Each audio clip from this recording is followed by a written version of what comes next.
A SER Catalunya, connectats. Marta Palencia. Toni Viada, bona tarda, benvingut. Hola, bona tarda. Tot bé?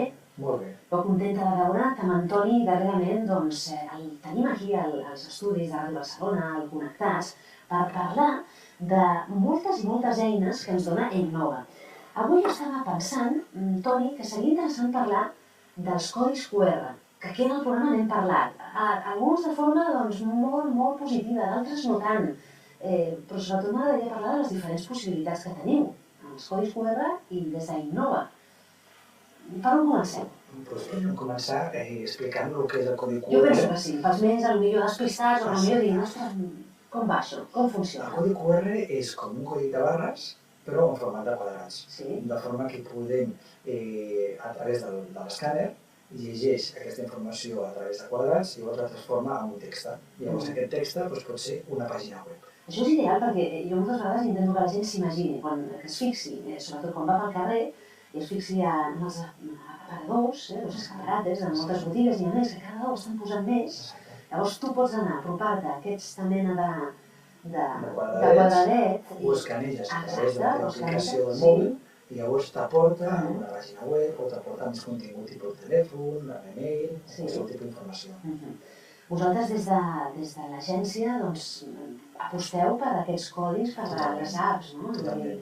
Perquè es pot fer un sistema de fidelització de clients a través del codi QR i a través de la teva aplicació. Com funcionaria això? Com aniria? Primer, a través de la teva aplicació mòbil, la gent té un lector de codi QR, que és com un escàner. És com fer una fotografia. De forma que fas la fotografia, una vegada feta la fotografia, llavors es detecta quina informació hi ha en aquests quadrats i llavors es tradueix en un text.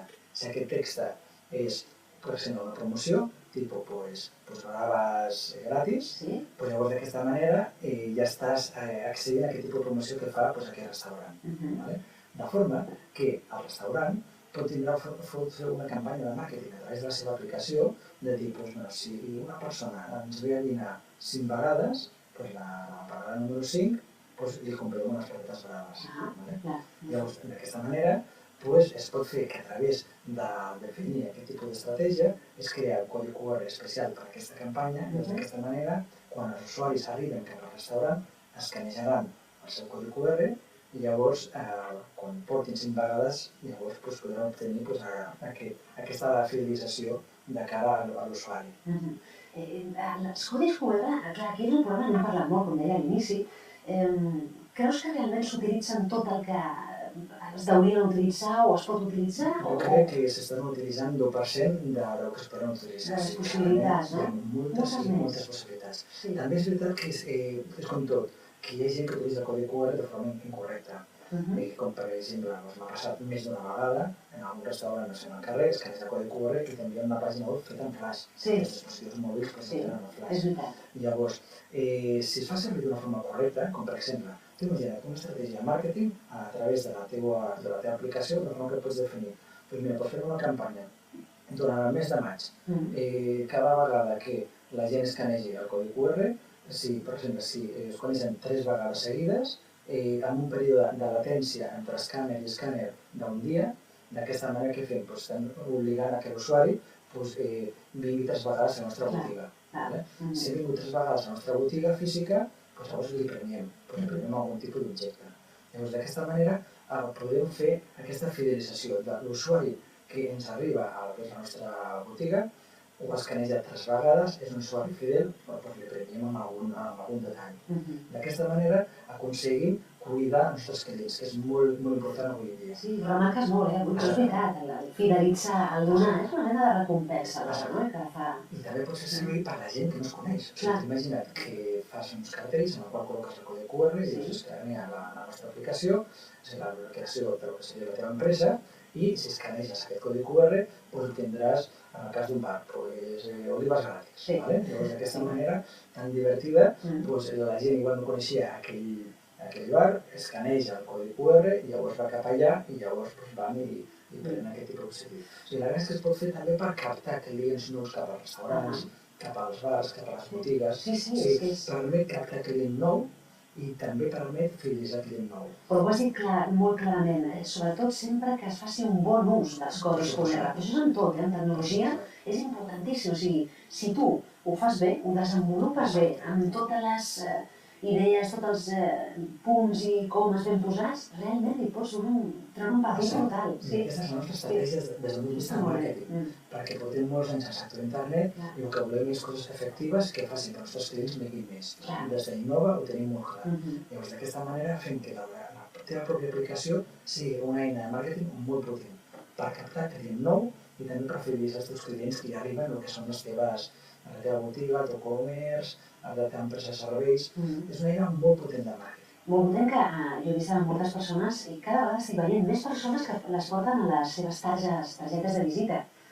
Tenen els codis QR allà incorporats i també des d'allà poden veure una sèrie d'informació. O sigui, pots tenir la teva aplicació, però també les teves targetes o bé, en fi, on tu creguis convenient i pots donar a conèixer molt més el que fas.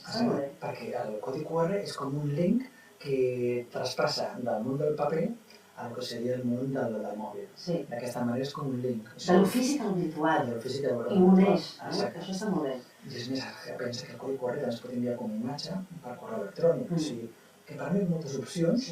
La gràcia és utilitzar-les d'una forma correcta per realment que el nostre negoci es potenciï més a nivell de captar nous clients com a nivell també de fidelitzar els clients que ja tenim. És una estratègia molt potent i molt completa a través de la teva aplicació.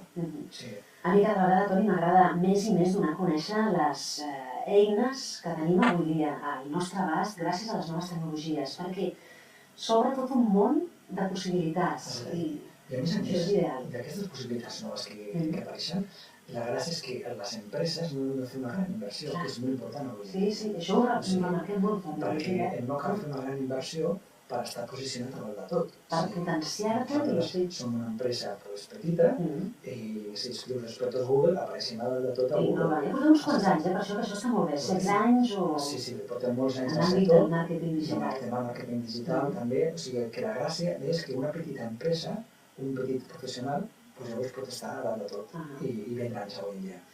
Toni, m'ha agradat avui escoltar-te un dia més, fundador i director de l'agència Innova. Anem parlant, un altre dia tornem a convidar i continuem descadenant les moltes eines que tenim avui al nostre abast, al nostre alcance. Toni, fins aviat. Gràcies. Adéu. Adéu, Marta. Connectats a la SER. Honey, come back. Sometime I'm on a red back jack. Sometime I get a hump in my back. Sometime